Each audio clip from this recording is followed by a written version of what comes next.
Thela sikhona sithi ke empilonde. Hi auntie. Hello, auntie. Auntie. Right, my aunties are. Happy belated birthday. Ngiyabonga, auntie. Unento encane, auntie? Encane ayilokhu la. Okay. Manje tshela mina-ke. Yes, auntie. Yahamba kanjani birthday ngiyazo na konke kwakho okukhulu empilweni yakho awukudli wedwa, awujabuleli wedwa. Wenze njani ku-birthday? Angisazi. Konke kwakho awujabuleli wedwa. Yes, auntie. No, auntie yabamnani kakhulu ibirthday yami nabantu engathokoza nabo.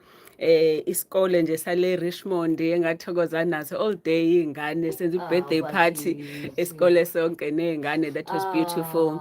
Nalapha endoni Eco Village nasesibhedlela wonke umuntu kwaba yiphathi nje nase Hillcrest nase Richards Bay, so nje zonke izithandwa ngiyathanda ukubona abantu benza amaphathi. Ngiyakwazi yonke le ndawo into ethida nje nomcebo. Yes, bengithanda ba celebrate bajabule bebodwa. I didn't need to be there, bona mebejabulile nje bengijabulile ngalokho. Nasesikoleni ingane ziyajabula. Yes, and bokumnandi kakhulu lapha esikoleni bese ngibona ngezithombe ngoba ngiyanga ngibone ebhodini bebhalile lapha happy birthday Dr. Mthembu.